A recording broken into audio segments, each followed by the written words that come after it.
In 1931, in a small quiet village, a child was born who would later challenge every belief, every tradition, and every spiritual authority of his time.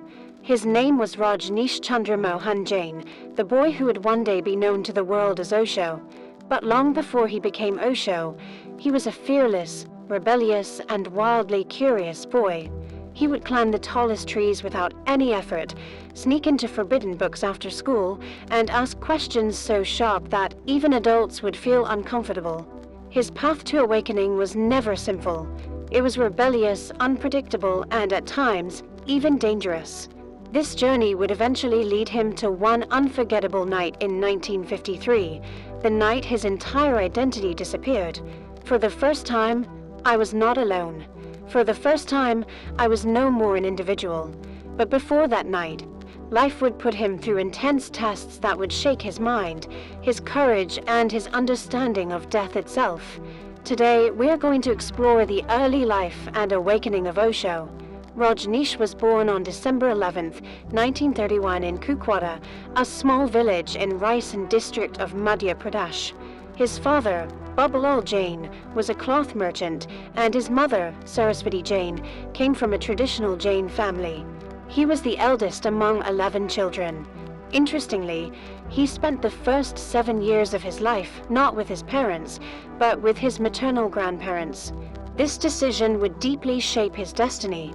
His grandparents gave him something very rare in childhood: complete freedom. He could roam freely in the fields, swim in the river, and climb tall trees without anyone stopping him. His grandfather would tell him beautiful stories, but never forced him to believe in them blindly. However, when he turned 7, Rajneesh faced the biggest shock of his young life. His beloved grandfather passed away. He sat silently beside the body for hours, observing death with total awareness. When elders told him that his grandfather had gone to heaven, he refused to accept it as a simple story. He wanted to know the truth. This intense search for truth followed him into school. He constantly argued with teachers, engaged in heated debates, and soon earned a reputation as a student who never blindly obeyed anyone. After returning to his parents, Rajneesh started attending school. But unlike other students, he hated rote learning. One day, when a teacher asked him to recite a Jain prayer, he boldly replied, "I will not repeat something I do not understand." He was deeply in love with books. While his classmates studied textbooks, Rajneesh was secretly reading Buddhist sutras, Nietzsche's Thus Spoke Zarathustra, and comparing Jesus with Krishna and Freud with Patanjali. But he was not just a bookworm. He was a daredevil. Riding bicycles without brakes, swimming in flooded rivers during the monsoon, and walking alone into the jungle at night, fear seemed to have no place in his life. Then life placed before him a test that would change him forever. His mother fell seriously ill. While taking care of her, Rajneesh experienced deep sorrow for the first time. Around the same time, he also experienced his first love, a relationship he rarely spoke about openly. Later, he described it as a mirror of joy and pain. Both experiences left him feeling more alone than ever. As a result, he began practicing deep meditation. He would sit for hours under trees, simply watching his thoughts come and go. His friends felt he had become distant. His teachers noticed a strange peace and depth in his eyes. The fearless boy was slowly turning into someone with an ocean of silence within him. When he entered college at Hikarini College in Jabalpur, his sharp mind and even sharper tongue made him impossible to ignore. From the very first day, he began challenging his professors. In one lecture, when a teacher said God created the world, Rajneesh immediately asked, "If God created the world, then who created God?" The entire class fell silent.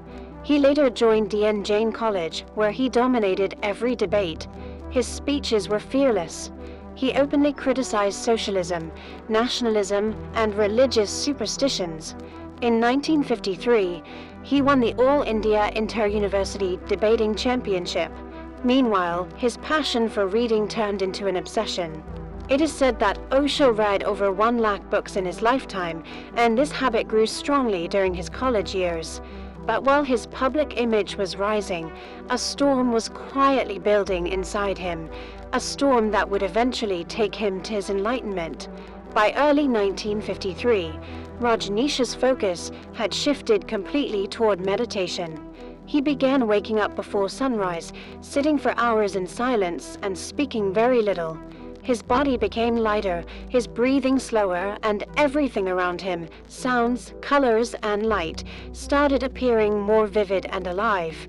The inner pressure kept increasing until something had to break. And it finally happened on the night of March 21st, 1953. That night, he felt a strange pull toward the Bangvertal garden. Walking under the moonlight, his body trembling, but his mind completely empty, he sat beneath a mulberry tree. The air was still. The stars looked so close that it seemed he could touch them. And then it happened. For the first time, I was not alone. For the first time, I was no more an individual. For the first time, the drop had fallen into the ocean. Now the whole ocean was mine. I was the ocean. The last barrier had broken. Rajneesh had disappeared. Only pure existence remained silent, blissful, and vast. When he returned home that night, he was no longer the same person. This awakening was not the end. It was only the beginning of a journey that would shake the spiritual thinking of an entire nation. After his enlightenment, Rajneesh completed his MA in philosophy from Sagar University. He briefly taught at Raipur Sanskrit College, but his radical ideas and open criticism of organized religion soon made him a controversial figure. He left teaching and began traveling across India, delivering powerful discourses and conducting meditation camps. His talks were fearless, straightforward, and completely original, something people had never heard before. Crowds began to grow, but so did the opposition.